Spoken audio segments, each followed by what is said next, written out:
Hello. So in this video, I'll provide an overview of how I transformed this 2D concept into this 3D model.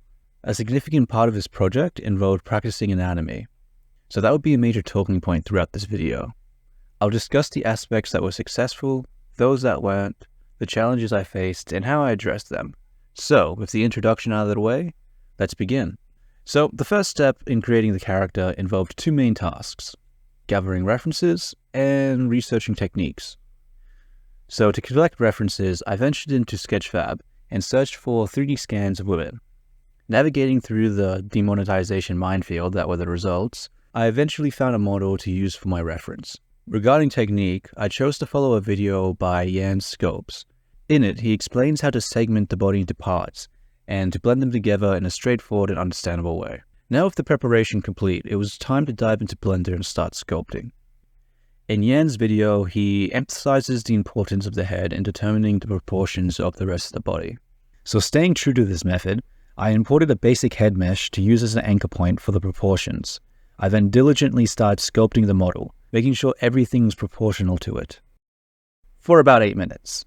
Then I deleted the head and opted to just go without. Why? Well, I just found the head to be super annoying and in the way, and given my reference was already aligned side to side with my model, I felt that this was sufficient enough for maintaining proper proportions. And to me, the head just seemed like overkill at that point. So with the head deleted and my inability to follow through established, I continued modeling the body the best I could.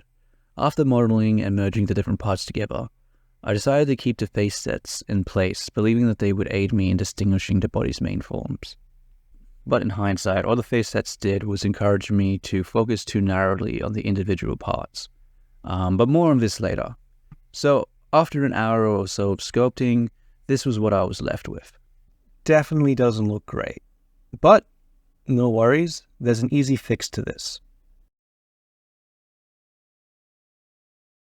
So after deleting that abomination, I decided to try again. But even though my last effort ended in failure, I went into my next attempt very confidently, since this time round, it was less about trial and error and more about applying what I had learned from my previous mistakes. One of the mistakes I made with my last attempt was the incorrect use of sculpt brushes, specifically the inflate brush. In my first attempt, I used the elastic deform brush to shape the breasts, which resulted in giving them like this strange irregular form. Eventually I realized the inflate brush was more effective, with it adding volume in a more natural and complementary way. Another aspect that became easier the second time round was identifying and creating the main forms of the body.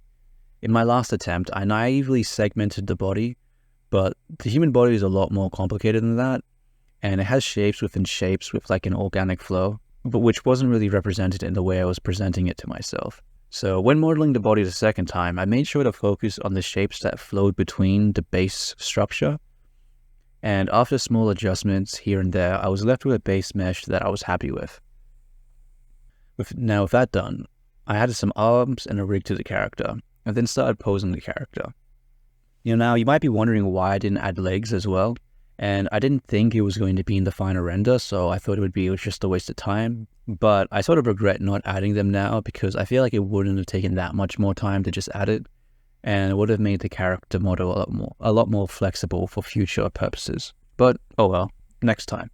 So I then started posing the character, trying to get it to match the reference image the best I could, and after doing that for a bit, I decided it was time to finally add the head.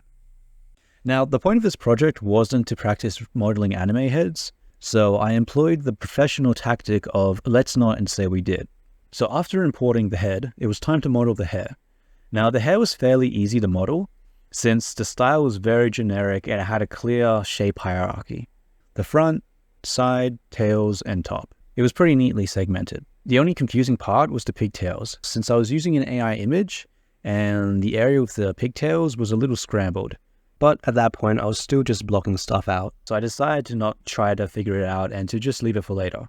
I then added some eyelashes and eyebrows to the face, and after I was done with the face, I moved on to the lower part of the bikini. Now, to make the lower bikini, I modeled a single pleat and then duplicated it along a curve, using the curve and array modifier. Now, I had no intention of actually using the frills I had just modeled, since I wanted to simulate that part.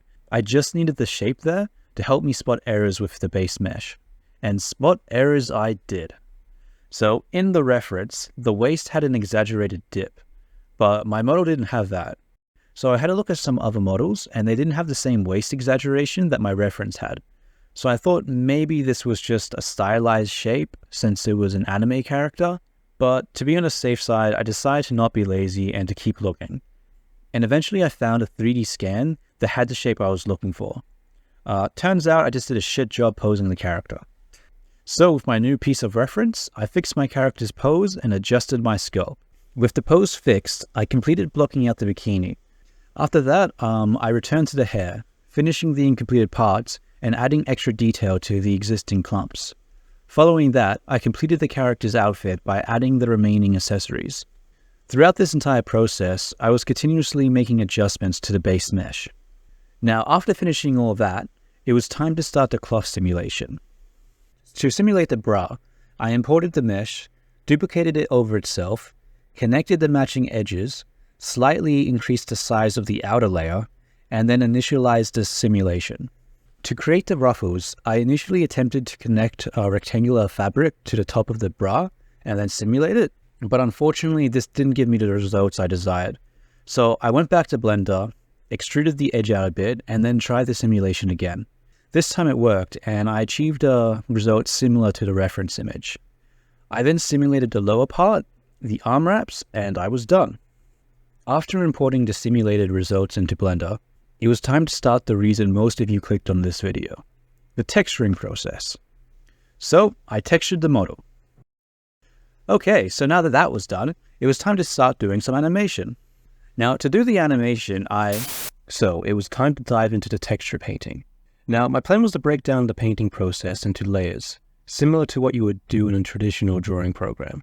So in the shader editor, the body had two image textures, one for the base color and another one for the lit areas, and a mixed color node to combine the both of them.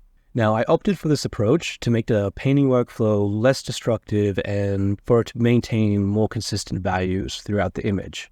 Once that was set up, I began painting on the mesh. While doing so, I encountered difficulties painting the areas not shown in the reference image. So to address this, I copied the mesh into another Blender window and set up a light source. This provided additional information that the reference wasn't giving me. After painting a bit, I noticed a slight issue. I was painting directly onto the base image texture. So after that, I decided painting on different layers was dumb, and I started again. After restarting, I chose a different strategy. This time, my approach was to focus on a specific area, usually a protrusion like the ribs, and then complete it before moving on. Now, this method was actually working out quite well for me, but in the back of my head, it felt wrong. Doing it this way sort of felt akin to the pose-to-pose versus straight-ahead principle in animation. Not having the structured layers felt more natural, but it also, felt a lot less structured.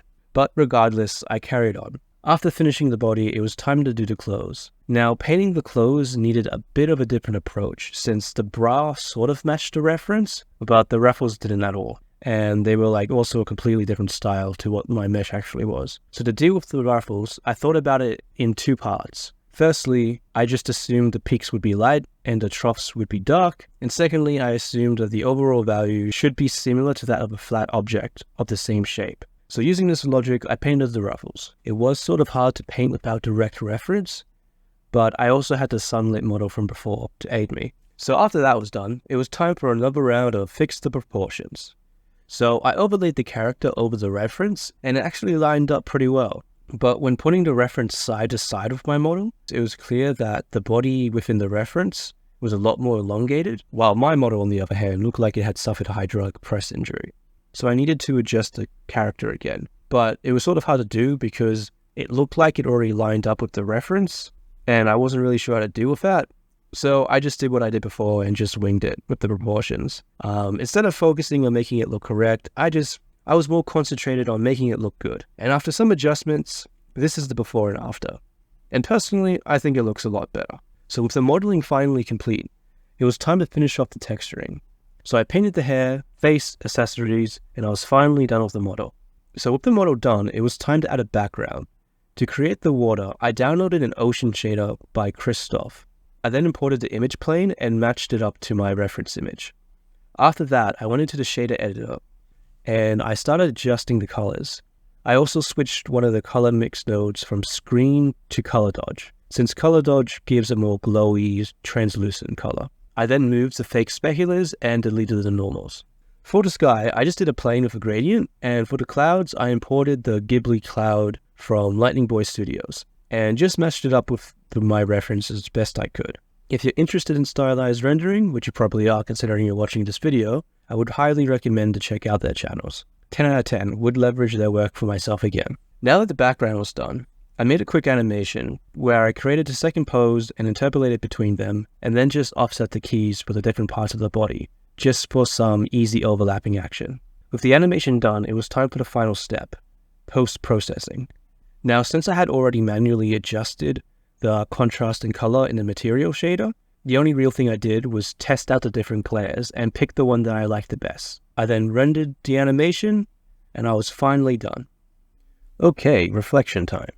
So, first off, the good. When it came to the scope, I think I did a pretty good job. When looking at it from the front, all the large to medium forms look accurate enough, as far as I could tell, which was the main point of the project. So, mission successful. But unfortunately, I can't extend those compliments to the back. It's still not great. I had a lot of troubles with the remesh and it fusing the butt cheeks together, so I ended up giving up on it. The reference also had underwear over the top, which made it hard to understand the proper shape. So that's definitely something I need to work on. As for the texturing, once again, I was quite happy with it. It really elevated the model's appeal. It also did a great job at hiding the errors within the geometry. But I definitely need to come up with a better workflow. While not an issue for a static scope, if I want to apply these skills to an animation, I'll need to come up with a better way. Overall, I'm happy with how the project turned out. There's more I could have done, like finish the background, clean up the line art, make the hairs not look terrible, etc. But there's only so much time, and sometimes it's best just to move on. So, time for me to start my next project. Till next time.